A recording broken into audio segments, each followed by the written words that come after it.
یقین کرے چچا جان ساری رات نیند نہیں آئی، جیسے آنکھ لگتی فوراً آپ کی آمد کے خیال سے نیند ہی آنکھوں سے اٹھ جاتی۔ یہاں آپ کا انتظار کرتے قیامت کے پل گزرے۔ وہ چچا کمال کے گلے لگا ہوا تھا۔ عصمت بیگم اور عبیشہ دلچسپ نظروں سے اس خوبرو بندے کو پاپا کے ساتھ چمٹا دیکھ رہی تھی، جبکہ وہ ویسے ہی سرسری نظروں سے اس کا جائزہ لینے لگی۔ مردانہ قد کاٹ، چوڑا سینہ، لمبا قد، کندمی رنگت، خوبصورت مردانہ نین نقش سے مزین چہرہ، کالی سیاہ گہری آنکھیں اور اس بھرپور وجاہت سے مزین سراپے پر موجود گرے پینٹ اور گہری دھاری دار گرہی شرٹ تھی۔ چچا کے گلے لگے شاہزادے نے بھی اپنی انگریزی لک دیتی کزن کا جائزہ لیا۔ اسے سامنے دیکھ کر اس کی آنکھوں میں بجلیاں کودنے لگی، آنکھوں میں واضح وحشت و بربریت اتر آئی، چہرے پر ایک دم سرد مہری چھانے لگی۔ اتنی غیظ و غضب، غم اور غصے، نخوت و جابریت والی نیچر کا اظہار کرنے سے بمشکل خود کو روک پایا تھا۔ عددی نیچر بندہ کتے کے پود میں مسئلے تھے۔ وہ چچا کمال سے علیحدہ ہو کر چچی کی طرف جھک گیا۔ السلام علیکم چچی جان۔ عصمت بیگم تو شہزر کو دیکھ کر حیران تھی، وہ بھی تقریباً 15 سالوں بعد اسے دیکھ رہی تھی۔ یہ والا خوبرو شہزر اس نخریلے، ہر وقت غصہ ناک پر چڑھائے رکھنے والے شہزر سے بالکل مختلف تھا۔ چچی جان رہ کے تو دیکھو دینا، وہی گندا ہی آنڈا ہی آ۔ انہیں ایک دم شوہر کا فیصلہ بہت پسند آیا۔ وہ جو برطانیہ سے آتے ہوئے دل ہی دل میں خائف تھی، اب شہزر کو دیکھ لینے کے بعد بہت مطمئن ہو گئی تھی۔ فوراً آگے بڑھ کر شہزر کے سر پر پیار کیا اور ساتھ ہی فراق و کشادہ پیشانی پر بوسہ دیا۔ کمال آپ واقعی سچ کہتے تھے، یہ شہزر تو بالکل ہی بدل گیا۔ اس انمول خوشی کا اظہار عصمت بیگم کے پورے وجود سے ہو رہا تھا۔ کمال صاحب نے ستائشی نظروں سے شہزر کو دیکھا جو عبیشہ اور مشال پر نظریں جمائے ہوئے تھے۔ شہزر بیٹا ان سے ملو، یہ عبیشہ اور یہ مشال۔ انہوں نے دائیں بائیں کھڑی دونوں ساتھیوں کا تعارف کروایا تو اس نے ایک دم ہونٹ بھیج لیے۔ السلام علیکم شہزر بھائی۔ عبیشہ تو فوراً آگے بڑھ کر سلام کیا۔ اس نے دونوں کی جانب دیکھا، کس قدر تضاد تھا دونوں بہنوں میں، ظاہری حلیے دونوں کے کس قدر مختلف تھے۔ عبیشہ وائٹ گاؤن میں ملبوس تھی جس نے اس کے سارے وجود کو ڈھانپ رکھا تھا، سر پر موجود اسکارف اسے بہت معصوم ظاہر کر رہا تھا، جبکہ مشال پینٹ شرٹ میں ملبوس تھی۔ دوپٹہ نام کی کوئی چیز نہیں تھی، کھلے بال جو اس کے ارد گرد پھیلتے اس کے نمایاں ہوتے نسوانی خدوخال کو ڈھانپ رہے تھے۔ بالوں کی کچھ لٹیں اس کی رخساروں کے ارد گرد جھول رہی تھی۔ اس کے چہرے کو دیکھتے ہوئے چونک سا گیا، ایسا کچھ ضرور تھا بغور دیکھا اور محسوس کر رہا تھا۔ وہ اس کی نظریں محسوس کر کے آگے بڑھی۔ ہیلو۔ اپنا مربری ہاتھ اس نے شہزر کی جانب بڑھایا۔ شہزر کو یوں محسوس ہوا جیسے اس نے اس کے منہ پر تماچا کھینچ مارا۔ کہاں اس کے خاندان کی عورتیں شرم و حیا کا پیکر تھی، ڈھکی چھپی رہنے والی، اپنے پندار کی حفاظت کرنے والی، نظریں چھکا کر مرد سے کلام کرنے والی، اور کہاں یہ مشال؟ اس کی رگیں تن گئی، غیرت مند خون تیزی سے دوڑنے لگا۔ ہیلو۔ اس کے ہاتھ کو یکساں نظر انداز کر کے وہ اسے مصلحتاً اپنے مزاج کے برخلاف اپنے جارحانہ و انتقام آنا اشتعال انگیز رد عمل کو کنٹرول کرنا پڑا۔ اس کا لحاظ و مروت آڑے آ گیا۔ شجاع کی خاطر وہ اسے جواب دینے پر مجبور تھا۔ اگر وہ لوگ یہاں نہ ہوتے تو نہ جانے وہ کیا کر ڈالتا۔ نہیں تو وہ ابا لگنا، اندے جو ابا جڑا نال انہیں لے کے آیا انہوں کوئی اعتراض نہیں ہے، تو وہ ابا لگنا ایویں تے انہوں رد عمل دے رہے ہیں جڑا۔ وہ اس درجہ بیزار کن، خشک انداز اور کھردرے لب و لہجے پر ششدر رہ گئی۔ بھلا کب کسی نے کسی عمل پر یوں رد عمل کا مظاہرہ کیا تھا؟ وہ تو صرف سنانے کے لیے تھی۔ آج جو یوں کسی نے بیچ چراہے پر یوں سلوک کیا تھا تو وہ بھڑک اٹھی، خطک ذلت اور احساس توہین سے لمحہ بھر کو سن کھڑی رہی۔ شہزادے نے پتھر کھینچ مارے تھے۔ اس درجے سرد مہری بیگانگی، اجنبی اور تسنگ دلی کا مظاہرہ کیا گیا کہ وہ خون کے گھونٹ بھر کر رہ گئی۔ ایک غسیلی نظر اس منتقمانہ اور جارحانہ وجود پر ڈال کر وہ اپنا ہاتھ گرا کر دوسری طرف رخ موڑ کے آتے جاتے لوگوں کو دیکھنے لگی۔ اوفو، اس قدر انسلٹ! اپنی کن پٹیوں کو سہلانے لگی۔ اندر ایک لاوا بھڑکنے لگا تھا جس کی روح میں سب کچھ بہتا ہوا نظر آ رہا تھا۔ چلو دونوں ایک سیر تھے، دوجا سوا سیر۔ مائی فٹ! نخوت و غرور سے سوچتی تھے دل ہی دل میں سنا لگی، گو ٹو ہیل! اپنے انتقام کے لیے ابھرتے دل کو آخری لفظ کہہ کر اس نے تسلی دی۔ آئیں چچا جان۔ وہ سامان اٹھا کر آگے آگے چلنے لگا۔ اس نے مم پاپا اور عبیشہ کی تقلید میں اس کے پیچھے گاڑی کی جانب قدم بڑھا دیا۔ گاڑی میں اندر بیٹھنے سے پہلے تو ایک لمحے کو اس کا دل چاہا کہ وہ اس خود سر غیظ و غضب کے پیکر کو گاڑی سمیت آگ لگا کر راکھ کر دے۔ مجھے کیا؟ میری بلا سے مجھے کون سا ساری عمر یہاں رہنا ہوگا؟ چند دن رہوں گی اور پھر واپس چلی جاؤں گی۔ وہ اپنے اندر کے دہکتے الاؤ کو ٹھنڈا اور پرسکون کرنے کی غرض سے اپنا دھیان بٹانے کی کوشش کرنے لگی۔ تینوں تیرے ابا جی جان ہی نہ دے دین ہون۔ وہ آج بھی ویسا ہی جنگلی، وحشی اور بد تہذیب ہے، مرنے مارنے کو بالکل تیار۔ خیال تھا کہ کچھ بدل گیا ہوگا، ظاہری شخصیت کے ساتھ ساتھ باطن بھی اثر انداز ہوا ہوگا، جس طرح وقت و حالات نے مجھے بدل ڈالا ہے۔ شاید یہ بے وقوف بھی اندر سے بدلا ہوگا، پر اپنے خیالات و دقیانوسیت بدلی ہوگی تو ان دیہاتیوں کو بھی تہذیب آئی ہوگی۔ لیکن افسوس، دنیا 21ویں صدی میں داخل ہوگی، چاند ستاروں کہکشاؤں کی باتیں کرتی ہے، لیکن یہ دیہاتی اب بھی اسی کنارے پر کھڑے جہاں سے چلے تھے۔ وہ بہت نیگیٹو ہو کر سوچ رہی تھی۔ پاپا اس سے پاکستانی افیئرز کے متعلق بات چیت کر رہے تھے۔ ماما اور عبیشہ بھی ادھر ہی متوجہ تھی۔ وہ بے دلی سے باہر دیکھتی رہی۔ رات کے اندھیرے کی بدولت کچھ صاف مناظر نہیں تھے۔ وہ جلدی بور ہوگی، شولڈر بیگ سے ببل نکال کر منہ میں ڈالی اور واک مین کانوں سے لگا کر مائیکل جیکسن کو سننے لگی۔ سارے سفر وہ یہی کام کرتی آئی تھی۔ ماما پاپا کو اس کی پرواہ نہیں تھی اور اسے ان کی نہیں تھی۔ تھوڑی دیر بعد شہزر نے گاڑی ایک چھوٹے سے فلیٹ کے سامنے روک دی۔ 2 کمروں، ایک کچن اور ڈرائنگ روم پر مشتمل یہ چھوٹا سا فلیٹ واقعی بہت خوبصورت تھا۔ وہ دلچسپ نظروں سے فلیٹ کو دیکھتی رہی۔ سارا فلیٹ اچھی طرح دیکھ کر وہ بے یقین تھی کہ یہ خوبصورت ڈیکوریٹڈ سا فلیٹ اس سڑیل اور نقشڑے شخص کی ملکیت ہے۔ ڈرائنگ روم میں بیٹھے دونوں کمروں میں ایک کچن کا اور کچھ نظارہ بخوبی ہو رہا تھا۔ برطانیہ سے پاکستان تک کی فلائٹ نے اسے کافی تھکا ڈالا تھا۔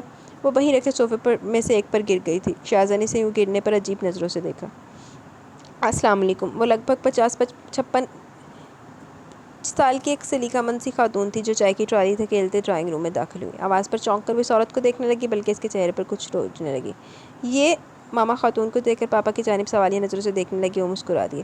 یاد کرو یہ کون ہے؟ آج کل خلافت ہوا کا ماما پاپا کے تعلقات ان چند ماہ میں بہت خوشگوار ہو چکے تھے۔ وہ دونوں کو دیکھنے لگی۔ اچھا، اگیٹ کو تیرا ویر ہوندا سی ماما پاپا دے وچ؟ ارے یہ تو سارا ہے، ماما نے بہت دیر سوچنے کے بعد خوش ہو کر کہا، پھر اس کی طرف بڑھی اور وہ اور ابیشہ بھی چونک گئی۔ ابیشہ تو بہت زیادہ نہیں، لیکن وہ خود انہیں بہت اچھی طرح جانتی تھی۔ انہی کے تو ہاتھوں وہ پل کر جوان ہوئی تھی۔ وہ خود ابیشہ، شاذر، آذر بھیا اور حویری کے باقی سارے بچے ان کے ہی ہاتھوں کے تو پروردہ تھے۔ حویری میں ان کو شاذر کی والدہ کے انتقال کے بعد ایک خاص مقام حاصل تھا۔ ملازمت تو جسے تصور ہی نہیں کیا جاتا تھا۔ وہ بھی اٹھ کر ان کی طرف آ گئی۔ السلام علیکم اماں، میں مشال ہوں، آپ نے پہچانا؟ وہ بچپن سے ہی اوروں کی دیکھا دیکھی انہیں اماں کہنے لگی تھی۔ اب بھی وہی طرز تخاطب استعمال کیے انہوں نے اسے اپنے گلے لگا لیا۔ ارے تم مشال ہو؟ کتنی بڑی ہو گئی ہو، کل تک تو بالکل چھوٹی سی تھی اور آج ماشاءاللہ، اللہ نظر بد سے بچائے، نظر ہی نہیں ٹھہر رہی۔ انہوں نے بے اختیار کہتے ہوئے اس کا ماتھا چوم لیا۔ اسے لگا جیسے وہ برسوں بعد سیراب ہونے لگی ہے، جیسے کسی نے اس کے اندر دہکنے والے الاؤ پر اپنی محبت کی مہربان چھینٹیں ڈال دی ہوں۔ وہ اندر تک سیراب ہو گئی تھی۔ یہی تو وہ لمس تھا جو وہ دیار غیر میں بھی اپنی ماں کی آغوش میں تلاش کرتی تھی، لیکن اس کی ماما کو فرصت ہی کب تھی؟ انہیں یوں بچوں کو ساتھ چمٹا لپٹا کر پیار کرنا اچھا ہی کب لگتا تھا؟ وہ ماڈرنزم کی پجاری تھی اور خود کو گاؤں کے ماحول میں انفٹ محسوس کرتی تھی۔ چائے سے فارغ ہو کر وہ اور ابیشہ آرام کی گر سے اٹھ کھڑی ہوئی۔ رات کافی بیت چکی تھی، تھکن کے مارے برا حال تھا۔ اس نے ابیشہ کو اشارہ کیا تو وہ شاہزادہ سے پوچھنے لگی، شاہزادہ بھائی ہم بہت تھک گئے، نیند بھی آ رہی ہے، ہمیں کمرہ بتا دیں تاکہ ریلیکس ہو جائے۔ اماں آپ انہیں میرا کمرہ سیٹ کر دیں اور چچا چچی کے لیے دوسرا۔ ابیشہ کی بات پر اس نے فوراً سارا ماں کو کہا۔ تو کیا ہم دونوں ایک ہی کمرے میں ٹھہریں گی؟ اماں جانے لگی تو وہ درمیان میں بول اٹھی۔ جواباً شاہزادہ نے اسے جن نظروں سے دیکھا وہ اسے اپنے اندر تک اترتی محسوس ہوئی۔ جاہل، بدتمیز انسان، یوں گھورتا جیسے کبھی کوئی لڑکی نہیں دیکھی۔ وہ دل ہی دل میں سے گالیوں سے نوازنے لگی۔ مجبوری ہے، میرا چھوٹا سا فلیٹ ہے، 2 کمروں پر مشتمل ہے، اب اس چھوٹے سے فلیٹ میں آپ کے لیے ایک علیحدہ کمرہ افورڈ کرنے سے تو رہا۔ بظاہر بات مذاق کے رنگ میں کہی گئی تھی، لیکن وہ اسے اندر تک سلگا گئی۔ اس سادہ سی بات میں چھپا طنز اور بیزاری سے اچھی طرح محسوس ہو گئی تھی۔ پاپا ہمیں اس پھٹیچے گھر میں ٹھہرنا تھا کیا؟ آپ کسی ہوٹل میں انتظام نہیں کر سکتے تھے؟ وہ براہ راست پاپا سے مخاطب تھی۔ دونوں میاں بیوی کی مشال کی دیدہ دلیری ایک آنکھ نہ بھائی۔ مشال میں تو اس وقت مربت نام کی کوئی چیز نہیں تھی، لیکن وہ دونوں تلخ گھونٹ پی گئے۔ شاہزادہ کا تو اور بھی برا حال تھا۔ اس کا بس نہیں چل رہا تھا وہ اس بد تہذیب منہ پھٹ لڑکی کو 1 منٹ کے اندر ہی درست کر دے یا پھر نظروں سے دور کر دے۔ میشی، موقع اور وقت کی نزاکت کا احساس کر لیا کرو۔ جاؤ دونوں بہنیں ایک ہی کمرے میں ٹھہر جاؤ، رات ہی تو گزارنی اور پھر کل ہم گاؤں روانہ ہو جائیں گے۔ پاپا نے تحمل سے کہا۔ ان کی بات غور طلب تھی، واقعی رات ہی تو گزارنی تھی اور پھر وہ کل ہی شخص سے دور ہو جائے گی، اسے کیا فرق پڑتا ہے؟ تو وہ چاہے کچھ بھی کہے اور سوچے۔ شاہزادہ بیٹا تم کوئی اور گھر کیوں نہیں دیکھ لیتے؟ میرا مطلب ہے کھلا وسیع، اب تو تمہیں اس کی ضرورت بھی پڑے گی۔ اسے اندر کمرے کی طرف بڑھتے دیکھ کر پاپا نے پوچھا۔ جی چچا جان، میں بھی سوچ رہا ہوں، ویسے بھی گورنمنٹ کی جانب سے مجھے سول ایریا میں رہائش کے لیے بنگلہ مل رہا ہے، سوچ رہا ہوں واپسی پر وہیں شفٹ ہو جاؤں۔ اندر داخل ہوتے ہوئے اس کے کانوں میں بھی شاذر کے الفاظ پڑ گئے۔ وہ دھیان دیے بغیر کمرے میں داخل ہو کر جائزہ لینے لگی۔ کمرہ بہت زبردست طریقے سے سجایا گیا تھا۔ وال ڈیکوریٹس اور پینٹنگز بہت خوبصورت اور اٹریکٹیو تھی۔ اس نے چند منٹ پہلے اس فلیٹ کو پھٹیچر کہا تھا، لیکن اس وقت کمرے کی سجاوٹ، لوکیشن، فرنیچر اور پینٹنگ دیکھ کر اس کی آنکھوں میں ستائش ہی ستائش ابھر آئی۔ اس کے ذوق کا ہر سامان کمرے میں موجود تھا۔ ویسے اس بد دماغ کا ذوق بہت اچھا ہے۔ ابیشہ بات لے کر کمرے میں داخل ہوئی تو وہ سراہے بغیر نہ رہ سکی۔ مشال کی بات سن کر وہ ہنس دی۔ کمرہ کیا، وہ تو خود بھی بہت زبردست ہے، میں نے پورے ہوش و حواس میں پہلی دفعہ انہیں دیکھا ہے، لیکن سچ کہتی ہوں ان جیسا چارمنگ، ہینڈسم اور ڈیسنٹ مرد میں نے پورے برطانیہ میں کہیں نہیں دیکھا۔ او ہو، لگتا ہے کچھ زیادہ ہی نشہ چڑھ گیا موصوف کا، اس نے طنز کیا۔ مجھے تو بہت پسند ہیں، کیا آپ کو اچھے نہیں لگے؟ صرف شکل و صورت ہی تو ہے، اس میں اور ہے کیا؟ بات کرنے کا طریقہ دیکھا تم نے؟ یوں جیسے دنیا اس کی ٹھوکر میں ہو۔ اب پھر اس کا ذکر کرتے کرتے اس کے منہ میں کڑواہٹ ہی کڑواہٹ کھل گئی۔ ایسا کئی برسوں سے ہو رہا تھا۔ آپ بھی ایمان سے آپ زیادتی کر رہی ہیں، اتنے اچھے ہیں وہ، اتنا پاورفل سٹائل ہے بات کرنے کا، اگر آپ کی فرینڈز انہیں دیکھ لیں تو سچ مچ دیوانی ہو جائیں۔ فوراً مرد کیا بھلا ان کے آگے؟ یوں ہی نہیں، وہ گوری چٹی میں اپنے ایشیائی مردوں پر مرتی ہیں۔ بال سیٹ کر کے ڈھیلی ڈھالی شلوار قمیض میں بہت اچھی لگ رہی تھی۔ وہ کوئی جواب دیے بغیر چند لمحے یکٹک اس کے چہرے پر رقصاں معصومیت کو دیکھتی رہی۔ پھر جب اس کے اندر کا موسم عجیب و غریب ہونے لگا تو بیگ سے اپنے کپڑے نکال کر باتھ روم میں گھس گئی۔ کافی دیر لگا کر نہا کر جب باہر نکلی تو ابیشہ خواب خرگوش کے مزے لوٹ رہی تھی۔ وہ ایک دم بور ہو گئی، اس کی نیند پر لعنت بھیجتی ہوئی بالوں میں برش پھیرنے لگی، ساتھ ساتھ کمرے میں مالکانہ حقوق کا بھی استعمال کیا۔ ٹیبل پر دھری پرفیوم کی شیشی دیکھنے لگی۔ کلون واقعی ایک زبردست کلون تھا۔ اس کی خوشبو سونگھتے اس نے فراق دلی سے خود پر اور پھر کمرے میں سپرے کیا۔ ماں صدقے جائے تیرے ابا جی نے خرید دیا؟ کیا یاد کرے گا بیچارہ۔ وارڈروب کا جائزہ لیتے وہ اپنی سوچ پر مسکرا رہی تھی۔ ہر چیز کا جائزہ لینے کے بعد اس پر شاہزر کی نفیس اور بازوق طبیعت کھل کر سامنے آ گئی۔ ہر چیز اس کی نفاست اور پسندیدگی کو ظاہر کر رہی تھی۔ پنکھا تیز کر کے وہ دوسری طرف رکھے ریک میں موجود اسٹیریو کا جائزہ لینے لگی۔ وہ کشن پر بیٹھ کی چند ایک کیسٹس الٹ پلٹ کر جائزہ لینے کے بعد اسنیک اٹھا کر لگا دی۔ سارے ماحول میں مغنیہ کی آواز گونجنے لگی۔ او مائی گاڈ! اسٹیریو آف کر کے اس نے اپنا سر تھام لیا۔ واقعی موصوف کا تعلق مغلیہ خاندان کے اکبر بادشاہ سے ضرور رہا ہوگا۔ ویسے کہ عاشق مزاج اور ظالم و جابر۔ اس نے اس پر مزید کمنٹس پاس کیے۔ اکبر کے بارے میں تو تاریخ دان کہتے ہیں بہت عیش پرست تو مین نوش تھا۔ اس کے تو حرم میں عورتوں کا جھکمٹا لگا رہتا تھا۔ ناچ گانے کا شوقین، اور یہ شخص تو کافی خوش مزاج لگتا ہے۔ یہ پھر اکبر سے کیسے ملتا ہے؟ البتہ ہٹلر یا ہلاکو خان سے ضرور کوئی تعلق رہا ہوگا۔ اس جیسا ہی منتقمانہ مزاج کا حامل۔ وہ خود ہی شاہزر کے بارے میں کیا سرائیاں کر رہی تھی اور خود ہی تردید، پھر وہ خود ہی مسکراتی۔ انتہائی بور اور بیزار شخص ہے۔ یک کے بعد دیگرے اس نے اس کی سب کیسٹوں کا جائزہ لے ڈالا۔ کوئی بھی کیسٹ اس کے ٹیسٹ کے مطابق نہیں تھی۔ اسٹیریو کی طرف سے نا امید ہو کر وہ ریک کی دوسری طرف رکھی انگنت کتابیں دیکھنے لگی۔ ساری کی ساری کتابیں اس کی دلچسپی کے مطابق تھی، خاص طور پر ادب سے متعلق ابن انشا کے سفر نامے، منشی پر پریم کی چند کتابیں۔ پاپا نے بھی ایسی کی کتابیں برطانیہ میں جمع کر رکھی تھی۔ اکثر پاکستانی فیملیز ان کے ہاں کتابوں کی شوقین آتی جاتی رہتی تھی۔ دنیا بھر کا بہترین ادب ان کی لائبریری میں موجود تھا۔ شاید یہی وجہ تھی کہ 15 سال دیار غیر میں گزارنے کے باوجود نہ خود اپنی مٹی پاکستانی روایات اور اسلامی اقدار کو بھولے تھے اور نہ ہی اپنی اولاد کو بھولنے دیا، جبکہ وہ دانستہ ہر وہ کام کر جاتی جس سے ماں پاپا کو تکلیف پہنچے۔ پاپا نے دونوں بیٹیوں کو بہترین اردو سکھائی، پاکستانی کلچر کے بارے میں ہر طرح کی معلومات ازبر کرواتی تھی۔ جب وہ برطانیہ گئے تو وہ صرف 10 سال کی نوخیز لڑکی تھی، لیکن اسے یہاں پاکستان میں گزرا بچپن، زندگی کے وہ سنہری 10 سال آج بھی ازبر تھے۔ ایک ایک بات، ایک ایک واقعہ ذہن کی سکرین پر تازہ تھا، جیسے وہ کل ہی کی تو بات ہو، لیکن درمیان میں 15 سال کا عرصہ محیط تھا، ایک 2 یا 5 سالوں کا نہیں، پورے 15 سالوں کا۔ ان گزرے ماہ و سال نے اس کی شخصیت کو سر سے پاؤں تک بدل ڈالا تھا۔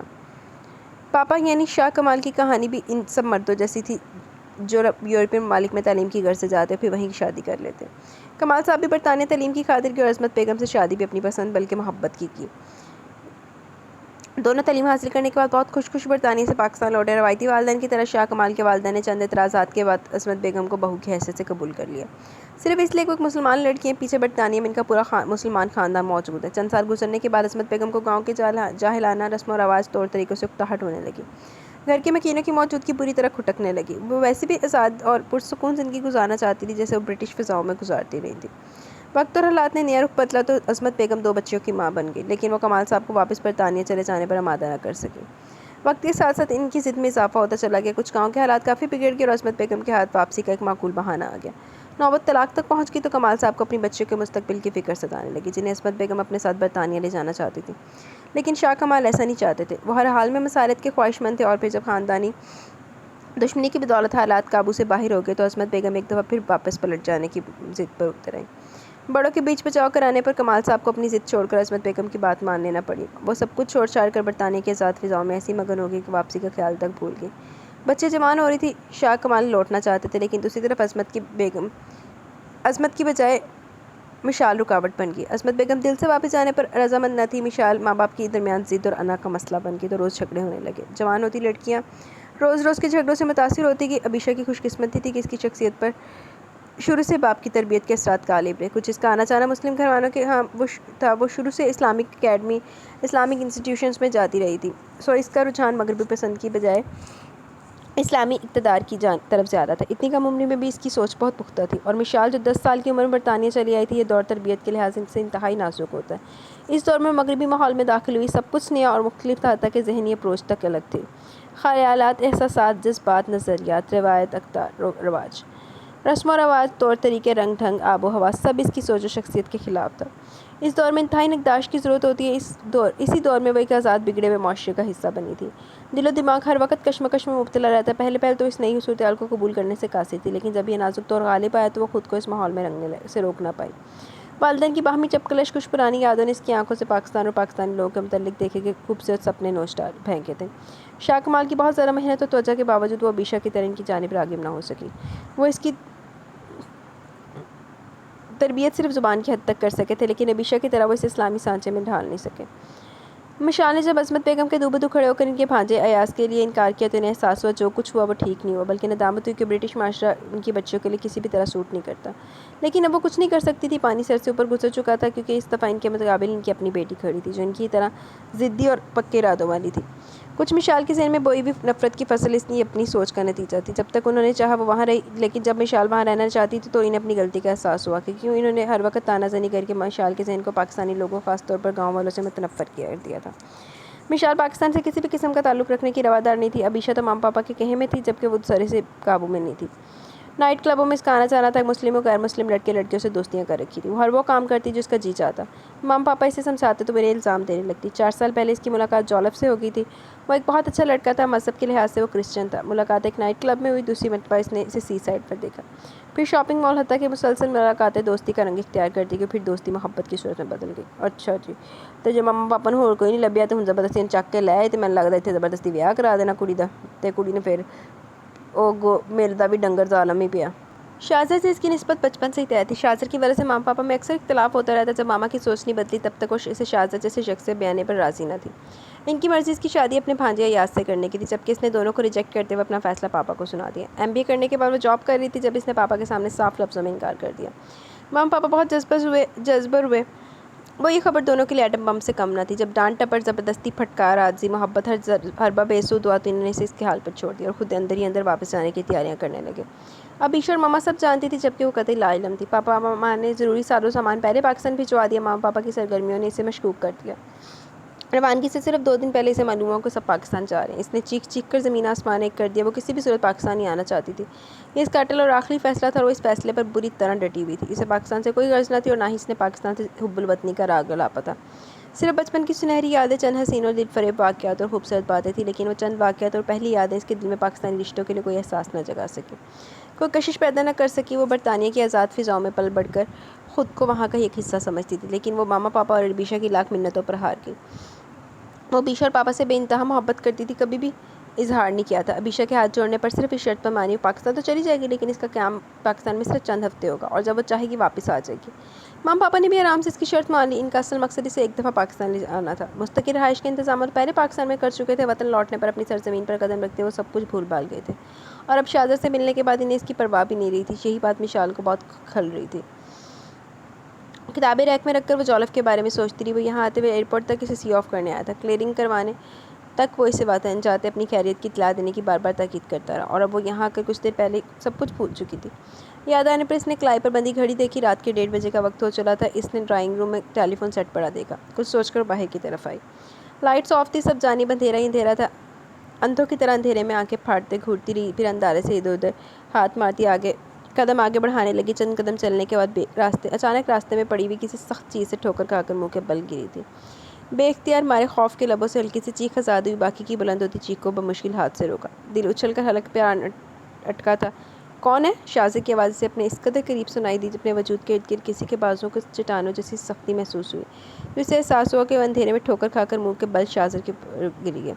وہ تیر کی صورت سے پیچھے ہٹی۔ 1-2 پل لگے اسے خود کو سنبھالنے میں۔ خوف کے ہزار سے باہر نکل کر جب آنکھیں کچھ دیکھنے کے قابل ہوئی تو پورا ڈرائنگ روم روشنی سے نہا رہا تھا۔ تم کیا کر رہی ہو تم یہاں؟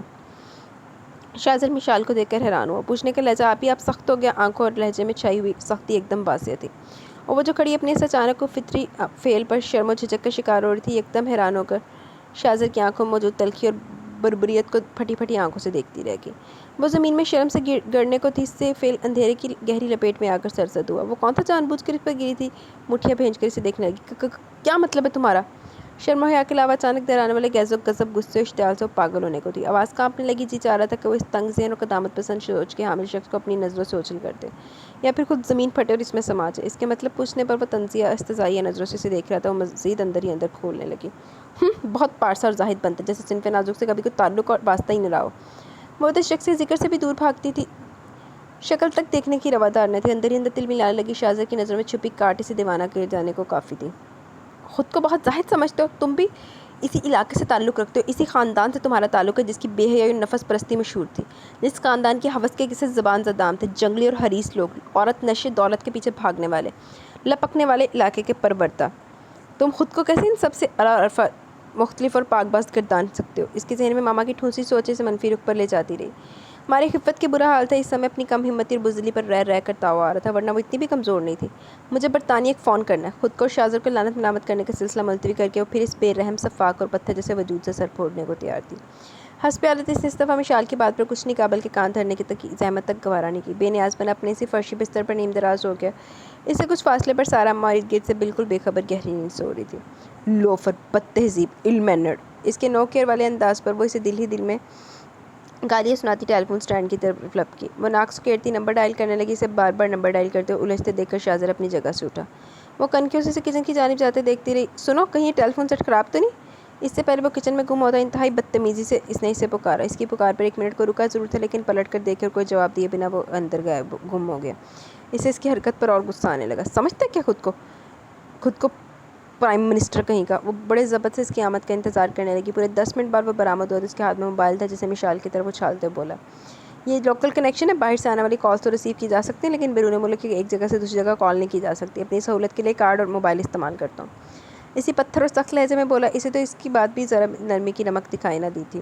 وہ نظر انداز کرتی دوبارہ نمبرز ملانے لگی۔ تقریباً 5 منٹ بعد دوسری طرف سے جولف کی آواز سنائی دی تو وہ ہر بات بھلا کر بے اختیار خوش ہو گئی، حتیٰ کہ اکڑ فوٹ دھانسو اور قدامت پرست شخص کی موجودگی کو تک فراموش کر بیٹھی۔ ہائے جولف، ہاؤ آر یو؟ وہ بے پناہ خوش تھی۔ اس کی خوشی کا اظہار اس کی آواز کی کھنکھناہٹ اور چہرے سے پھوٹنے والی روشنی سے بھی ہو رہا تھا۔ شاہزاد چونک کر وہ غوری سے دیکھنے لگا، ایک طرف دیوار کے ساتھ ٹیک لگا کر اس کی گفتگو کا اندازہ کرنے لگا۔ وہ گفتگو جو مشال کے غصے سے سرخ چہرے پر ایک نئی روشنی بکھیر رہی تھی۔ اسی روشنی کی بدولت اس کا سرخ اور سفید چہرہ مزید گلنار ہوتا جا رہا تھا۔ وہ اسی روشنی کے عقب میں جھانکتا ایک اور تاثر اس کے چہرے پر دیکھ رہا تھا۔ اس کا لہجہ اس کی سماعتوں میں اتر رہا تھا۔ وہ بہت دھیمے اور ٹھہرے ٹھہرے انداز میں گفتگو کر رہی تھی۔ Really I too miss you جولف۔ موبائل آف کرنے سے پہلے اپنی گفتگو کا اختتام اس نے اس جملے سے کیا۔ بہت آہستہ آہستہ بولی تھی، لیکن شاہزر کی ساری حسیات بہت زیادہ تیز تھی۔ جو مشال کا یہ جملہ اس کے کانوں تک پہنچ گیا، پھر واضح ہوتا مشال کا چہرہ اس کی سوچوں کو بھی پراگندہ کر رہا تھا۔ اس کا دماغ منتشر ہو رہا تھا۔ وہ موبائل آف کر چکی تھی، اب شاہزر کو دیکھ رہی تھی۔ وہ بہت حیران ہوئی۔ تھینکس وہ اٹھ کر اس کے پاس آئی اور بہت نپے تلے انداز میں اس کی طرف موبائل بڑھا کر صرف اتنا ہی کہہ پائی۔ اسے سانس جو لینا دشوار تھا۔ اگر کوئی غیروں کے دیس میں رہتے ہوئے اپنے وطن اور مٹی کے تقاضوں، روایات اور نظریات کو فراموش کر بیٹھے اور غیروں کے طور طریقے اپنا لے تو میری نظر میں سب سے بڑا غاصب، دھوکے باز اور بددیانت ہے۔ ایسے فراموش کار کے لیے کڑی سے کڑی سزا بھی کم ہے۔ وہ حیران ہوئی، اس کلفشانی کا مطلب کیا تھا؟ وہ رک کر اسے دیکھتے ہوئے طنزیہ ہنسا۔ جانے دو بھلا، تم کیا سمجھو گی انگریز پرست؟ ویسے تم ہمیں ہماری زبان میں بھی شکریہ ادا کر سکتی تھی۔ خواہ غیروں کا سہارا لیا۔ وہ براہ راست اس پر بات کر رہا تھا۔ اس درجہ حدت امیز لہجہ اور نظریں تھیں کہ وہ احساس توہین کی شدید لپیٹ میں آ کر کاٹدار نظروں سے اسے دیکھنے لگی۔ یہ جولف صاحب کون حضرت ہے؟ خود سر ضدی جارح شخص سے وہ اور قسم کی توقع رکھتی تھی، لیکن امید نہ تھی وہ اس قدر جلدی ذاتیات پر اتر آئے گا۔ یہ میرا بالکل پرسنل معاملہ، ہر ایرے گیرے کے ساتھ شیئر نہیں کرتی۔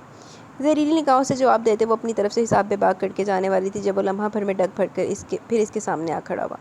اس نے مشال کا راستہ روک دیا۔ سرخ پڑتے چہرے سمیت اس نے اس کا بازو پکڑ کر بے دردی سے اپنی طرف کھینچ ڈالا۔ وہ تو یہ سب توقع نہیں کر رہی تھی۔ مشال کے تو وہم و گمان میں بھی نہیں تھا کہ وہ اس درجہ حدت اور توہین آمیز جسارت پر اتر آئے گا۔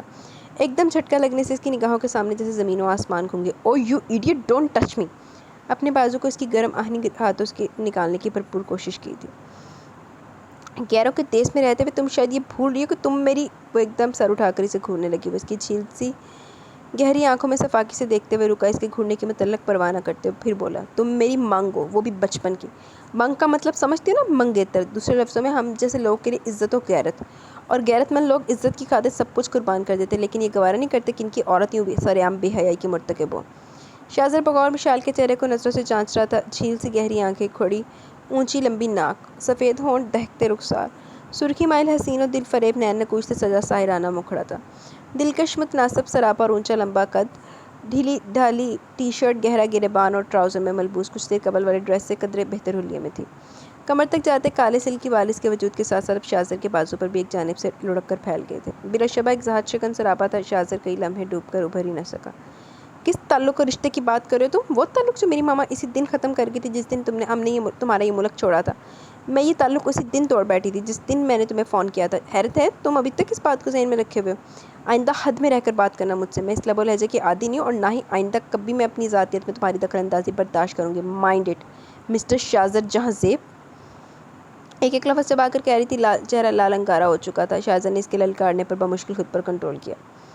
مجھے بھی کوئی ضرورت نہیں تم جیسوں کو منہ لگانے کی، اور یہ یاد رکھو تمہارے کہنے سے تعلق ٹوٹ نہیں جائے گا، کیونکہ یہ رشتہ میرے بڑوں نے طے کر کے گئے تھے۔ مجھے ان کا ہر فیصلہ اپنی جان سے بڑھ کر عزیز ہے، اور جو بھی ان کی روایات یا کہنے کو مٹانے کی کوشش کرے گا میں اسے صفحہ ہستی سے مٹا دوں گا، سمجھی؟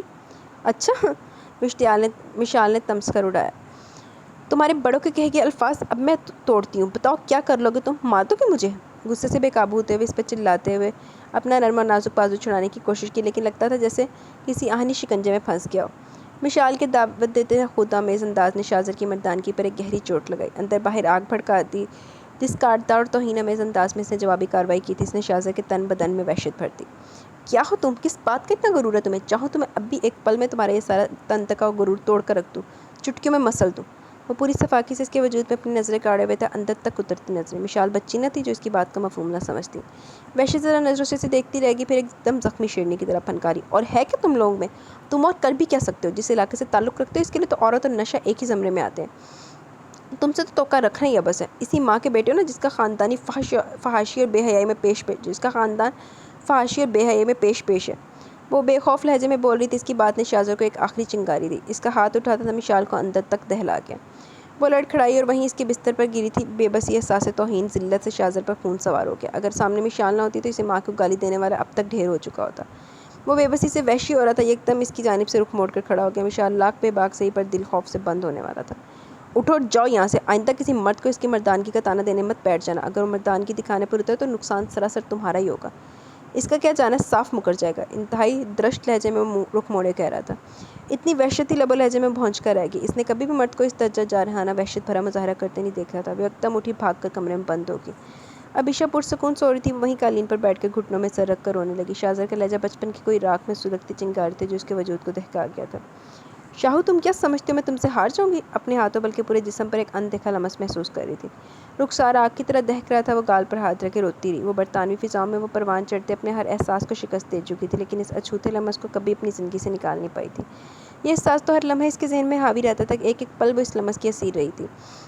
اسی لمس کے ہاتھوں تو مجبور ہو کر وہ جولف کی طرف بڑھی تھی۔ اس نے سنا تھا محبت خود ہوتی ہے، یہ خود دل کی دھرتی سے پورا پودا نکلتا ہے، پنپتا ہے اور پھر پروان چڑھتا چلا جاتا ہے۔ اس کی آبیاری کے لیے کوئی کوشش، کوئی عمل، کوئی تجربہ نہیں کرنا پڑتا، بلکہ جب یہ خودرو پودا دل کی دھرتی پر اگتا ہے تو اس انسان کو بھی احساس نہیں ہوتا جس کے دل میں یہ جذبہ پنپتا ہے۔ اور جب انسان کو احساس ہوتا ہے تو وہ اپنی جڑیں بہت مضبوط کر چکا ہوتا ہے۔ وہ ننھا سا پودا اتنا تناور درخت بن چکا ہوتا ہے، اس کی کونپلیں ٹہنیوں کی صورت اختیار کر جاتی ہیں اور انسان اس جذبے کے سامنے بے بس ہو جاتا ہے۔ اسے محبت کہتے ہیں۔ 4 حروف پر مشتمل اس لفظ محبت پر کبھی کبھار بہت الجھتی تھی۔ کبھی کبھار محبت کے اس فلسفے پر غور کرتے اسے محسوس ہوتا ہے جیسے جولف سے سوچ سمجھ کر محبت کری، اور جو سوچ سمجھ کر محبت کی جیسے محبت کے سوا باقی سب کچھ کہا جا سکتا ہے۔ وہ اندر سے بہت پیاسی تھی، اس کے اندر تشنگی ہی تشنگی تھی۔ وہ ہونٹوں تک پیاسی تھی اور اپنے اندر کی پیاس بجھانے کو جولف کی طرف بڑھی تھی۔ اسے اپنا سب کچھ سمجھ بیٹھی، دیوتا، محبوب، محبت اور محب، سب کچھ اسے تصور کر لیا۔ وہ بچپن کی سلگائی ہوئی چنگاری سے بچنے کے لیے روئی جا رہی تھی، زار و قطار۔ وہ اس احساس کو شکست دینا چاہتی تھی جس کی یاد برسوں بعد پھر شاہزر نے اس کے دل کے ایوانوں پر تازہ کر دی تھی۔ چاندنی کیا پسند کینوں کر دی، جولف نوں کہ شاہزر نوں؟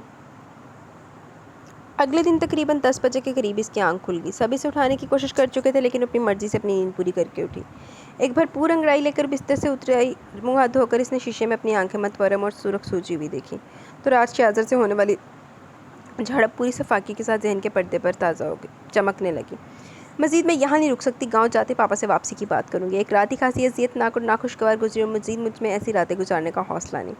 اپنا حلیہ درست کرتے وہ بھی مسلسل ایک ہی بات سوچ رہی تھی۔ وہ جب کچن میں آئی تو سارا ماں نے خاموشی کے ساتھ اس کے سامنے ناشتہ لا رکھا۔ وہ بے دلی سے زہر مار کرتی رہی۔ عبیشہ سارا ماں اور پاپا سے گاؤں کے متعلق پوچھ رہی تھی، جبکہ ماما نیوز پیپر کا جائزہ لے رہی تھی اور دھانسو سے کہیں بھی نظر نہیں آ رہا، دکھائی نہیں دیا۔ وہ ناشتہ کر کے جیسے فارغ ہوئی، ماما نے اسے تیار ہونے کو کہہ دیا۔ وہ سب گاؤں جانے کو تیار تھے، بس صرف اسی کے منتظر تھے۔ وہ سر ہلاتی اٹھ کر واپس اسی کمرے میں آ گئی۔ شاہزر کپڑے پہنے باتھ روم سے نکل رہا تھا، وہ ٹھٹک کر دروازے کی دہلیز پر ہی رک گئی۔ تلخ نظروں سے اسے دیکھنے لگی۔ وہ اسے نظر انداز کیے وارڈروب سے کچھ تلاش کرنے لگا، پھر دروازہ بند کر کے اس کے پاس سے گزرتا باہر نکل گیا۔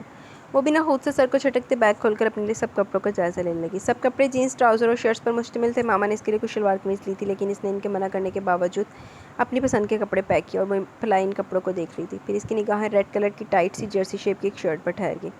بظاہر وہ کپڑوں کو دیکھ رہی تھی لیکن اندر تو جیسے ایک منتقمانہ سوچ پل رہی تھی، سب کچھ تہس نہس کر دینے والی سوچ۔ ہم غیرت مند لوگ اپنی عزت کی خاطر سب کچھ قربان کر دیتے لیکن یہ گوارا نہیں کرتے کہ ان کی عورت یوں سر عام بے حیائی کی مرتکب ہو۔ اسے فیصلہ کرنے میں صرف ایک سیکنڈ لگا۔ اگلے پل وہ ریڈ کلر کی شرٹ اور ہلکے بلیک کلر کی جین پہنے شیشے میں اپنا سراپا جانچ رہی تھی۔ ہاف بازوؤں سے بھی آدھے بازو، گہرا گلا، شرٹ اس قدر چھوٹی تھی کہ وہ مشکل اس کے تن کو ڈھانپ رہی تھی، اور تنگ اس قدر کہ لگتا تھا کہ اس کے وجود کے ساتھ لگا کر سی گئی ہو۔ شرٹ میں اس کا متناسب جسم بہت اچھی طرح نمایاں ہو رہا تھا، البتہ جینز بنسبت شرٹ کے کچھ معقول تھی۔ بہت نواسے سے اپنے چہرے کو میک اپ سے مزین کرنے لگی، بالوں کو ہمیشہ کی طرح کھلا ہی چھوڑ دیا۔ بہت دل لگا کر اس نے میک اپ کیا، خود پر فراوانی سے پرفیوم سپرے کیا، اپنی تیاری کو آخری ٹچ دے کر وہ جیسے کمرے سے باہر نکلی، صوفے پر پاپا، ماما اور ابیشا کے ساتھ اس نکچڑے کو بیٹھا دیکھا تو اس کی بھویں خود بخود تن گئی۔ وہاں صوفے پر موجود چار نفوس نے اسے دیکھ لیا۔ ماما پاپا نے اسے اس لباس میں دیکھ کر سانسیں ندامت اور شرمندگی سے چور ہو کر شاہزادے سے نظریں چرائیں۔ ابیشا فوراً اٹھ کر اس کے پاس آئی، اسے بازو سے پکڑ کر واپس دروازے کے پاس لے گئی۔ یہ کیا پہن لیا آپ نے؟ کوئی اور ڈریس نہیں ہے آپ کے پاس؟ کیا ہے ان کپڑوں میں؟ اچھے خاصے تو ہیں۔ اپنے سراپے پر ایک طائرانہ نظر ڈال کر وہ مطمئن دکھائی دے رہی تھی۔ سب کے چہروں پر چھائی شرم اور ندامت اس کے اندر کی پیاس کو بجھا رہی تھی، جیسے اس نے بغیر لڑے شاہزادے سے اس کے تھپڑ کا بدلہ لے لیا۔ یار یہ تو کوئی گل نہ ہوئی، اپنے آپ دی تسی نمائش کر رہی ہیں، اور اس طرح کے تو آگے تو کوئی تہاڈا کوئی حال نکلدا مسئلے دا نظر تے نہیں آ رہا۔ ایک دوجے نال چھتر چتری ہوندے رہو تے ایک دوجے نال انتقام پالدے رہو۔ چلو مسٹر غیرت مند، کیا سمجھ کے تم نے مجھ پر ہاتھ اٹھایا تھا؟ میں اتنی کمزور نہیں اپنا دفاع نہ کر سکوں؟ تمہارے یہ سر نہ جھکا اور تمہارے لیے سخت ثابت ہوئی تو کہنا۔ اس کی زہریلی سوچیں اور زہریلی ہوتی جا رہی تھی۔ یہ برطانیہ نہیں آپی جہاں آپ جیسا بھی لباس پہن لے کوئی فرق نہیں پڑتا۔ ہم گاؤں جا رہے ہیں 15 سال بعد، اور وہاں کے لوگ ہماری ایک ایک حرکت کو نوٹ کریں گے۔ وہ بہت دھیمی آواز میں سے سمجھانے کی کوشش کر رہی تھی، اس کی بات سن کر بھی اس کے غصے کا گراف پڑنے لگا۔ سو واٹ، کیا پرابلم ان کپڑوں میں؟ اور پلیز ابیشا تم میری بڑی ماں مت بنی رہا کرو، مجھے عقل ہے کہ مجھے کیا کرنا ہے اور کیا نہیں۔ اس نے اسے بری طرح ڈانٹ دیا، لیکن وہ پھر بھی چپ نہ رہی۔ آخر کو بہن کس کی تھی؟ مشال آپی ہم گاؤں جا رہے ہیں، وہ تعصب اور ندامت سے دیکھ کر اسے کہنے لگی۔ آئی نو ہم گاؤں جا رہے ہیں، میں نے نہیں کہا کہ میں یہاں ہوں، اور نہ ہی مجھے کوئی گاؤں جانے کا کوئی شوق ووق ہے۔ تم لوگوں کی ضد پر ہی میں یہاں آئی ہوں۔ میرا ایک لائف سٹائل ہے، اگر تم لوگ فیل کرتے ہو کہ میری وجہ سے تم لوگ کی انسلٹ ہو رہی ہے تو پاپا سے کہو کہ وہ مجھے میرا پاسپورٹ دے دے، میری واپسی کی ٹکٹ کنفرم کروا دے، میں آج ہی واپس چلی جاؤں گی۔ ناک سکیڑ کر وہ قدرے برہمی سے کہہ رہی تھی، اپنی بات کا الٹ اثر دیکھ کر وہ چپ ہو گئی۔ ماں پاپا کے جھکے سر اسے بہت تکلیف پہنچا رہے تھے، وہ نہ تو مشال کو اس کے موقف سے ہٹا سکتی تھی اور نہ ہی ماں پاپا کے لیے کچھ کر سکتی تھی۔ وہ ٹھنڈی سانس بھر کر رہ گئی۔ اوکے جیسے آپ کی مرضی، لیکن اسکارف ضرور لے لیں پلیز، میری خاطر میرے پاس ہے، دیکھیں اسکارف آپ کو بہت سوٹ کرے گا، وہ لجاجت سے کہہ رہی تھی۔ وہ کوئی سخت سا جواب دینا چاہتی تھی، لیکن اس کی روحانی صورت دیکھ کر گردن اس بات میں ہلا گئی۔ ابیشا اس کی کمزوری تھی، اگر کبھی اس کی بات مانی جاتی تھی تو وہ صرف ابیشا کی تھی۔ ماما کو کچھ کہنے سننے کا اختیار اس نے سرے سے دیا ہی کب تھا۔ پاپا بھی اسے ہر بات نہیں منوا سکتے تھے، لیکن ابیشا کی ضد کے سامنے وہ ہمیشہ ہار جاتی تھی۔ ماں پاپا اس کی کمزوری سے آگاہ تھے، اس لیے جب وہ دونوں خود اس کے طرف سے نا امید ہوتے تو ابیشا اس کے لیے میدان میں اترتی تھی۔ اسکارف باندھ کر ابیشا کے ہمراہ باہر نکل آئی۔ سامان گاڑی میں رکھا جا چکا تھا، اب سب بیٹھ رہے تھے۔ وہ بھی گاڑی کی جانب بڑھ گئی۔ ماں پاپا اسے اسکارف میں لپٹے دیکھ کر قدرے پرسکون ہوئے تھے۔ گاڑی میں بیٹھ کر وہ شاہزادے کی جانب دیکھنے لگی جو تیز تیز ٹک بھرتا گاڑی کی طرف آ رہا تھا۔ سفید کلفتار سوٹ میں اس کی شخصیت کی اکڑ دیکھنے کے لائق تھی۔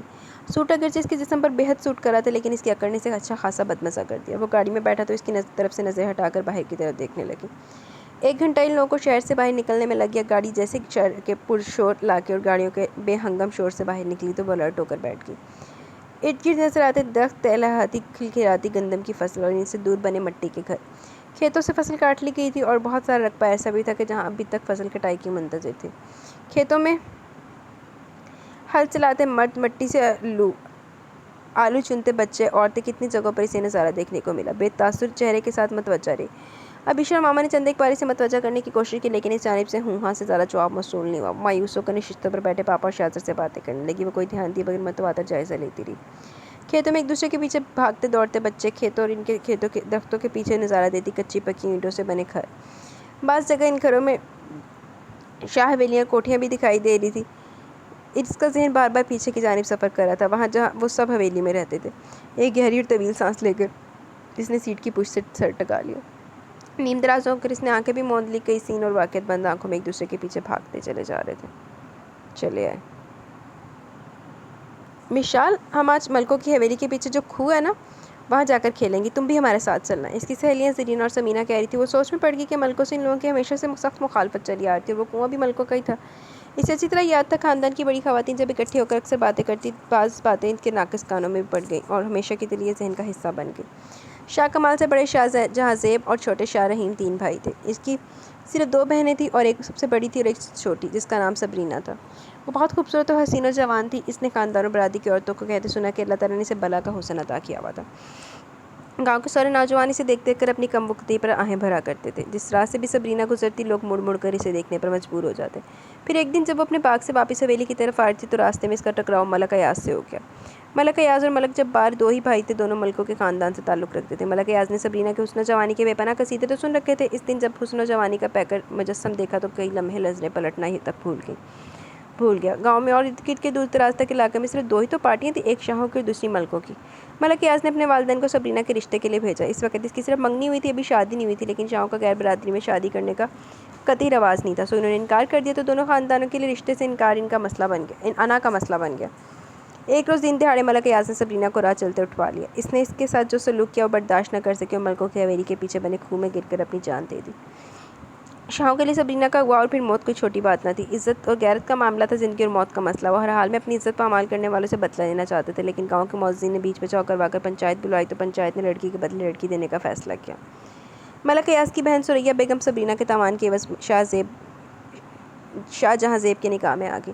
انہوں نے پہلے بھی ایک شادی کی ہوئی تھی، شاہ رحیم کی بات طے تھی اور شاہ کمال ان دنوں برطانیہ میں تعلیم حاصل کر رہے تھے۔ ان کی غیر موجودگی میں یہ واقعہ پیش آیا۔ شاہ جہاں زیب نے اچرچہ ثریا بیگم سے نکاح کیا، لیکن اسے وہ مقام نہ مل سکا جو ان کے خاندان میں ایک عورت کو حاصل ہوتا تھا۔ وہ شاہوں کے لیے ایک تاوان کی عوض آئی بھی عورت کے سوا کچھ نہ تھی، وہ عورت جس کے بھائی نے ان کے خاندان کی عزت کے ساتھ کھیلا۔ ایک منٹ رکیے ذرا، اچھا جی کدھر گیا؟ وہ بھلا ان کے لیے کیسے قابل عزت ہو سکتی تھی؟ ثریا بیگم بہت کٹھن زندگی گزاری، خاندان بھر کی نفرت سہتے سہتے وہ ہارنے لگی۔ پھر شاہزر کی پیدائش کے موقع پر لامتناہی دکھوں کا بوجھ اپنے ناتواں کندھوں پر اٹھائے اس دنیا سے کنارہ کش ہو گئی۔ ملکوں کو اپنی بہن کی بربادی کا بہت قلق تھا، اوپر سے اس کی موت نے ان کو آتش فشاں بنا ڈالا۔ وہ بدلہ لینے کی فکر میں رہتے، وہ اس وقت کے انتظار میں تھے جب وہ شاہوں سے اپنی بہن کی موت کا بدلہ لے لیں۔ اس لیے شاہوں کی لڑکیوں حتیٰ کہ بچیوں کو بھی اس راستے سے گزرنا منع تھا جو ملکوں کی طرف جاتا تھا، اور اس کی دونوں سہیلیاں سمینا اور زرینہ ملکوں کی برادری کی لڑکیاں تھیں۔ مشال، تم نے بتایا نہیں کہ تم ساتھ چل رہی ہو کھیلنے کے لیے یا نہیں؟ اسے سوچوں میں ڈوبا دیکھ کر زرینہ نے اس کا کندھا ہلایا تو اسے دیکھنے لگی۔ نہ بابا نہ، میں تو نہیں چاہوں گی۔ پچھلی دفعہ جب میں ملکوں کے کنویں کے پاس کھیلنے گئی تو دادا جان بڑے پاپا نے بہت ڈانٹا تھا، پھر ماما کی سفارش پر دادا جان نے معاف کیا تھا۔ کچھ نہیں ہوتا، چلو نا، سچی بہت مزہ آئے گا، سب لڑکیاں عورتیں بچے اور بوڑھے وہاں جمع ہوں گے۔ اس دفعہ تو ملکوں نے وہاں میلہ لگوایا، آج تو وہاں موت کا خوب کھیل کھیلا جائے گا۔ ملک ایاز نے ہفتہ پہلے سارا پانی نکلوا کر خشک کروایا۔ دونوں بہنیں اس کی اچھی سہیلیاں تھیں، وہ سوچ میں پڑ گئی، موت کا خوب دیکھنے کا لالچ دل میں امڑتا چلا آ رہا تھا۔ اچھا میں شاہو سے بات کروں گی، وہ ساتھ ہوگا تو بڑے پاپا اور آغا جان کچھ نہیں کہیں گے۔ اس نے ان دونوں کو رضامندی دے دی، پھر بڑی رازداری سے اس نے شاہزر کو منایا۔ در حقیقت اسے بھی آغا جان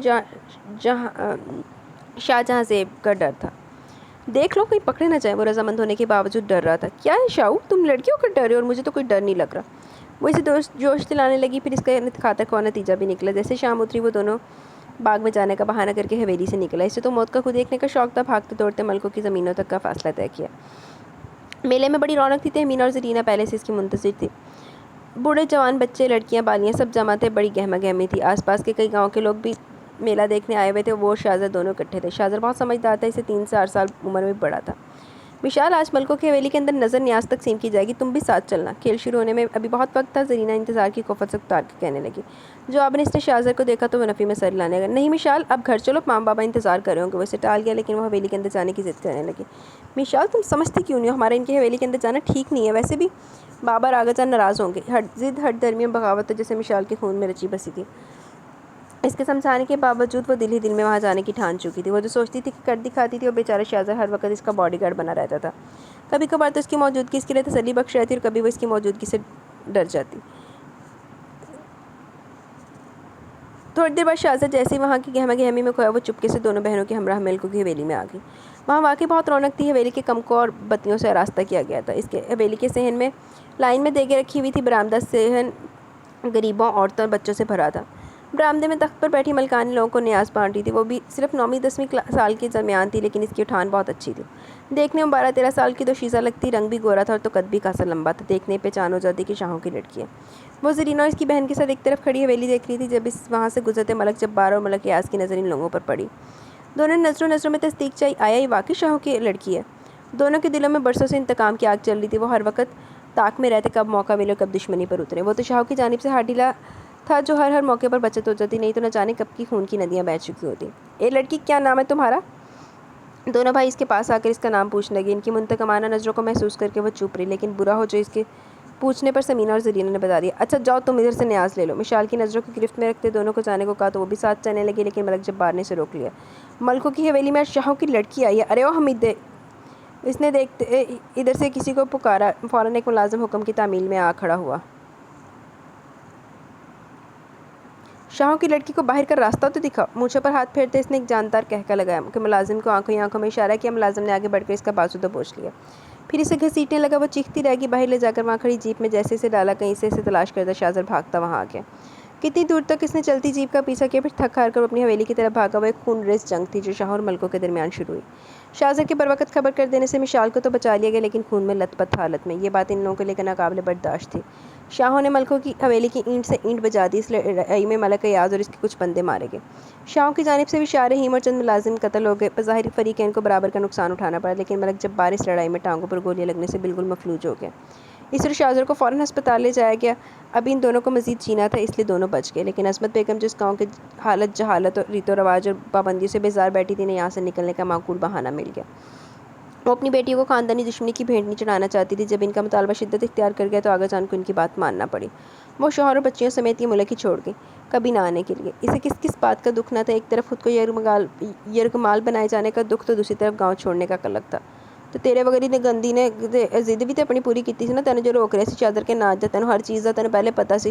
10-12 سال کی ٹھیک ہے، تم بچی تھی چھوٹی تھی، لیکن ہر چیز کا جو پتا ہے تو پھر تم نے کیوں کی چول جی نہ ہوئے تھے۔ وہ گاؤں جہاں اس نے اپنا سارا بچپن گزارا تھا، یہاں اس کا سب اپنے تھے۔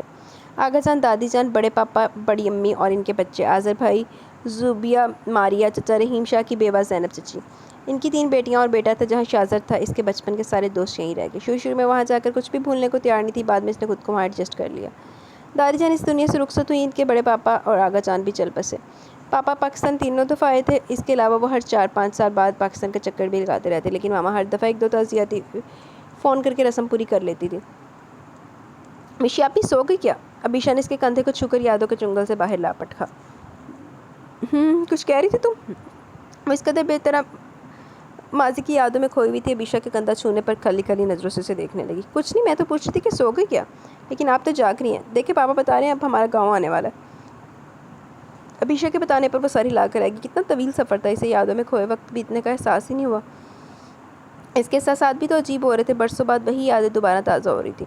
وہی کے کچے راستے، رات کے وقت چگنوں کے پیچھے بھاگنا، سارا دن باغ میں گھس کر کچی کیڑیاں اور کھٹے سیب آدھے کھا کر پھینک دینا، چھوٹی چھوٹی باتوں پر کبھی روبینہ آپی سے لڑنا تو کبھی آذر بھیا سے اتنی فرمائش کرنا، علیشا، عیشا، نیشا تینوں کے ساتھ گھنٹوں لکن کھیلنا، آغا جان کی ڈانٹ سننا، دادی جان کا پیار کرنا، سب کچھ کتنا اچھا لگتا تھا۔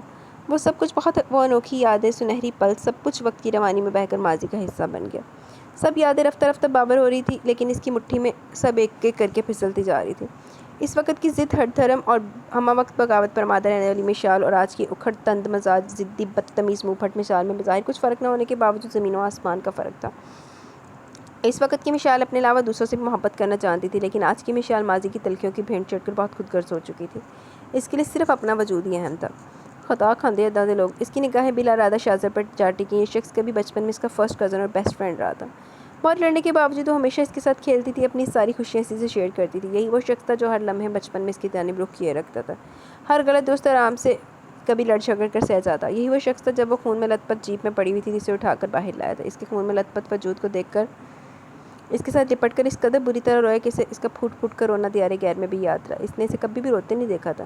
اس دن جب ہر طرف گولیوں کی بوچھار تھی، اپنی بند ہوتی آنکھوں مختلف حواس کے ساتھ اس نے شاہزر کے آنسو بھرے چہرے کو اپنے ہاتھوں پر سجے دیکھا۔ وہ اس سارے معاملے میں خود کو الزام دے رہا تھا۔ جب وہ آنکھیں بند کری تھی تو اس نے اس کو بغیر کسی ہتھیار کے گولیوں کی بوچھاڑ میں داخل ہوتے دیکھا۔ وہ ان لوگوں سے لڑنا چاہتا تھا جنہوں نے اس کی مشال کو بری طرح لہو لہان کر دیا۔ اس نے اپنے وجود کی بھی پرواہ نہیں کی۔ جتنے زخم اسے لگے تھے، اس سے زیادہ اس نے اپنے وجود پر سے، جس قدر خون مشال کے وجود سے بہا، اس سے دگنا خون اس نے اپنے وجود سے بہا دیا۔ اس کے باوجود وہ آج اسے انتہائی قابل نفرت لگتا تھا۔ وہی شخص تھا جو اسے وطن سے چلے جانے کے بعد بھی اکثر فون کر کے کوئی بھولی بھسری یاد اس کے ہاتھ میں تھما دیتا تھا۔ شاہزر کی شخصیت میں اتنی بڑی تبدیلی کیسے آ گئی تھی؟ وہ اچھی طرح سمجھتی تھی، بن ماں کے بچہ ہر طرف سے محبتیں کشید کرنے کے باوجود بالکل تنہا اور لاچار ہوتا ہے۔ اس کی ذات کے گرد ملکوں اور شاہوں کے ایک فیصلے کا جال بنا ہوا تھا۔ وہ اندر سے بالکل ٹوٹا ہوا تھا۔ اس کی تنہائیوں کو محسوس کرتے ہوئے شاہ کمال نے عصمت بیگم کی ناپسندیدگی کے باوجود اس کے ساتھ انتہائی مشفق و پدرانہ مہربان رویہ بنائے رکھا، حتیٰ کہ اپنی نکچڑی اور کچھ مختلف سی بیٹی کو بھی برسوں اس کے نام سے منسوب رکھا تھا۔ بلکہ برطانیہ جانے کے بعد بھی وہ ہر حال میں اس کی شادی اس شخص سے کرنا چاہتا تھا، لیکن ماما درمیان میں آ گئی۔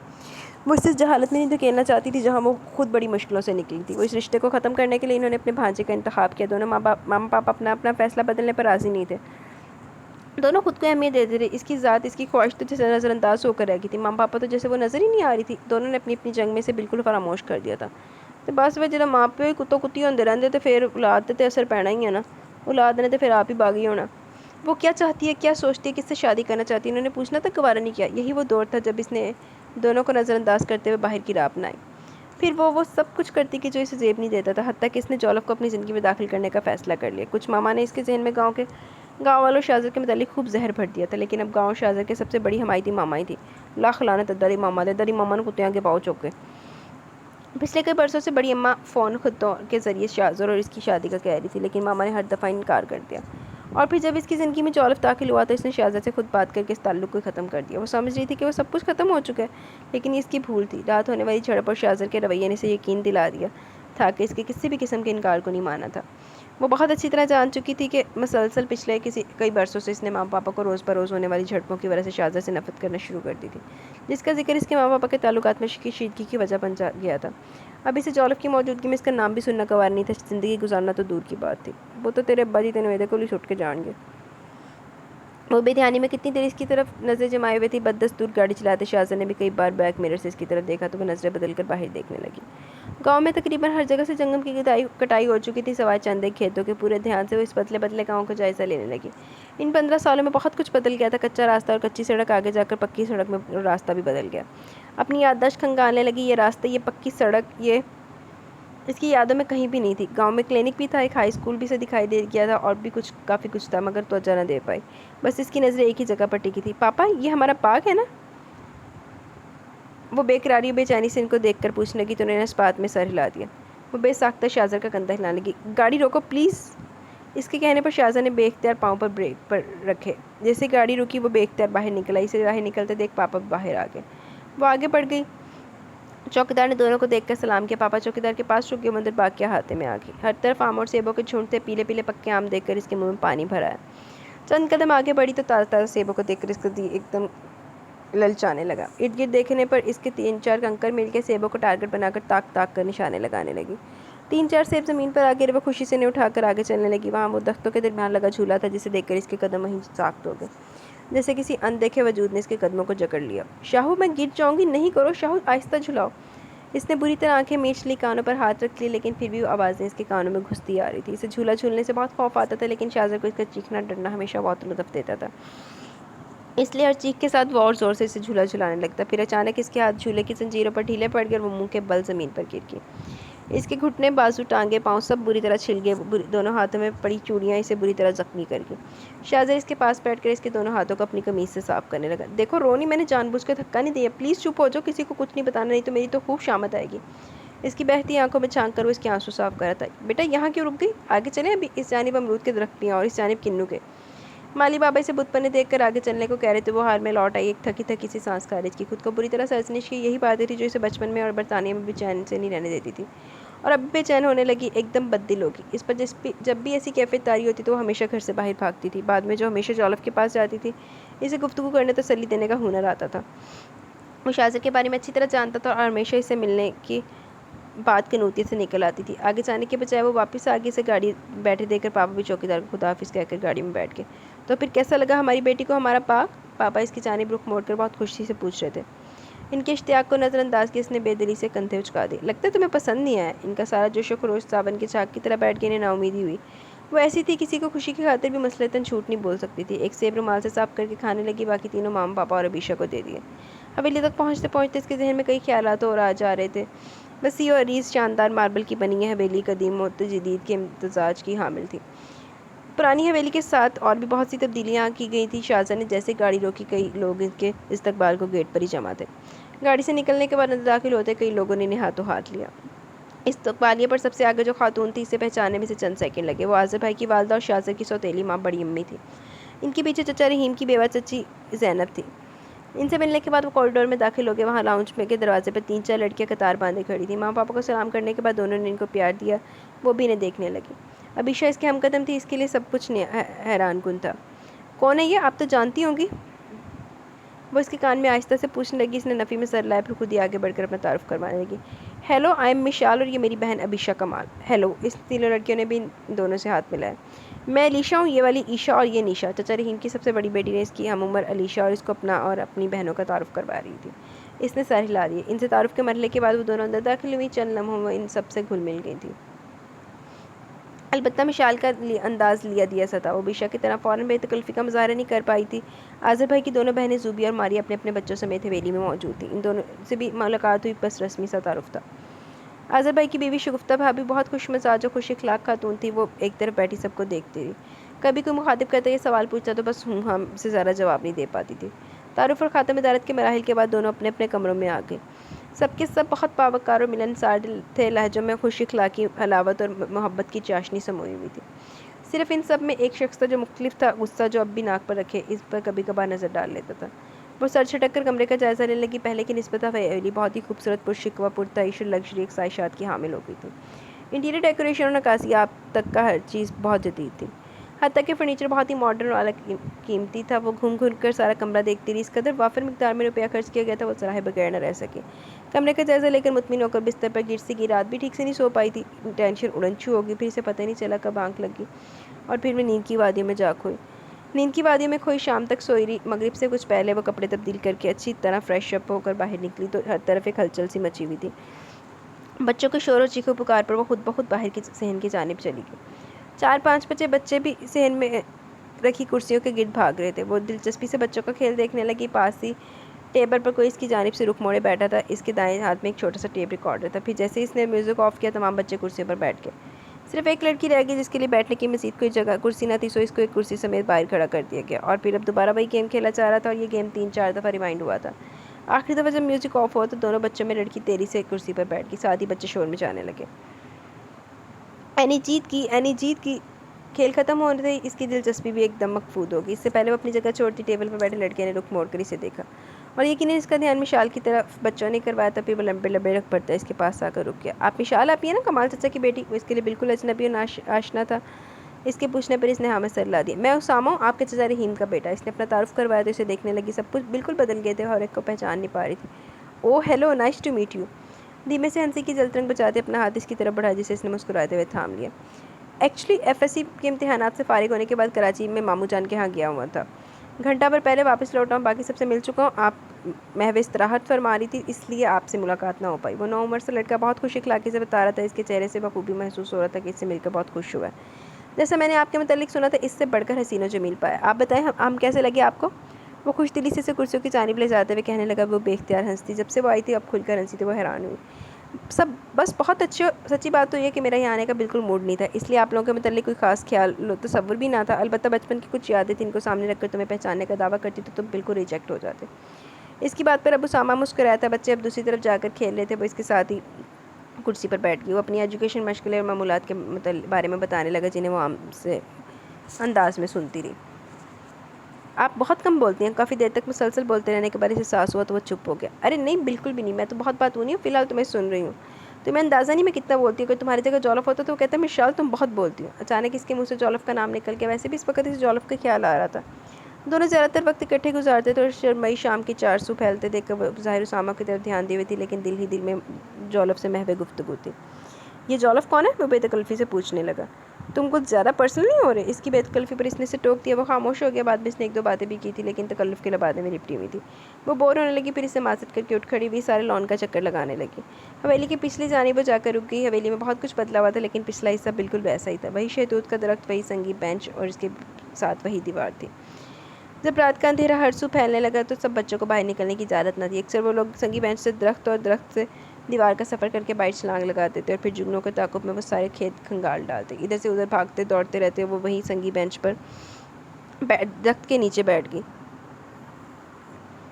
کدھر گئی؟ بچپن کی یادوں سے ہوتا ہوا ذہن پھر سے جولف کی طرف چلا گیا۔ اس کے خیال سے وہ پھر آسودہ ہونے لگی۔ پتہ نہیں اس وقت وہ کیا کر رہا ہوگا، اسلامک سینٹر گیا ہوگا یا نہیں۔ آنکھیں بند کر کے ہر طرف سے بے خبری سے سوچتے صرف ایک ہی سوال ذہن میں ابھر رہا تھا۔ میری طرح یقیناً وہ بھی اداس ہو رہا ہوگا اور پھر روز کی طرح اپنی اداسی شیئر کرنے کے لیے ساحل سمندر پر چلا گیا ہوگا۔ ساحل کے کنارے کھڑے ہو کر مجھے یاد کر رہا ہوگا، یا پھر میری طرح کسی درخت کے نیچے بیٹھ کر مسلسل مجھے ہی سوچ رہا ہوگا۔ اپنی سوچ سے خود بھی بہت بھلی لگ رہی تھی، وہ واقعی اس قابل تھا کہ اس کے لیے اداس ہوتی۔ کتنی دیر تک تو وہ صرف اسے سوچتی رہی اور اپنے سوچ سے آسودگی حاصل کرتی رہی، یہاں تک کہ اسے ڈھونڈتی علیشا حویلی کے پچھواڑے میں چلی گئی، اسے اپنے آپ ہی مسکراتے دیکھ کر ٹھٹک گئی۔ وہ آنکھیں بند کیے گہری سوچ میں تھی، وہ سوچنے لگی آئے اسے ڈسٹرب کرے یا نہیں۔ دم بدم بڑھتی اندھیرا ہر سو پھیلا ہوا تھا، وہ اس کی طرف چلی گئی۔ مشال آپ یہاں بیٹھی ہوئی ہیں اور ادھر سارے آپ کی گمشدگی کی رپورٹ درج کرانے کے لیے ہلکان ہو رہے ہیں۔ علیشا کی مذاق کے رنگ میں کہی گئی بات پر اس نے آنکھیں کھول کر حیران ہو کر اسے دیکھنے لگی۔ اس وقت مکمل طور پر جولف کی ساحرانہ باتوں کے حصار میں تھی، لیکن یہ حصار… تم تو کہہ رہی تھی تم بڑی امی سے اجازت لے کر آئی ہو، اس نے کچھ سوچتے ہوئے پوچھا۔ جی ہاں، بڑی امی کی اجازت سے آئے ہیں، لیکن شاہزادہ بھیا قطعی لا علم ہے۔ اس کے اندر کی ضدی ہٹ دھرم اور بغاوت پر مادہ رہنے والی سرکش لڑکیاں سن کر پھر ضد میں آ گئی۔ تم دونوں جاؤ، تھوڑی دیر بعد میں آتی ہوں۔ ان دونوں نے رخ ابھی تک بھی نہیں دیکھا اس کے اٹل انداز پر، وہ دونوں چونک کی، پھر اس کے چہرے کو دیکھا۔ لیکن مشال، علیشا نے کچھ کہنا چاہا تو اس نے ہاتھ اٹھا کر روک دیا۔ تم جاؤ، میں باغ دیکھ کر آتی ہوں۔ باغ اس طرف سے کافی دور تھا، متضاد سے متفق واقعہ تھا، لیکن علیشا کے منہ سے شاہزادے کے متعلق جان کر ضد پر اتر آئی۔ ایپیسوڈ اختتام پر پہنچی۔ اللہ حافظ۔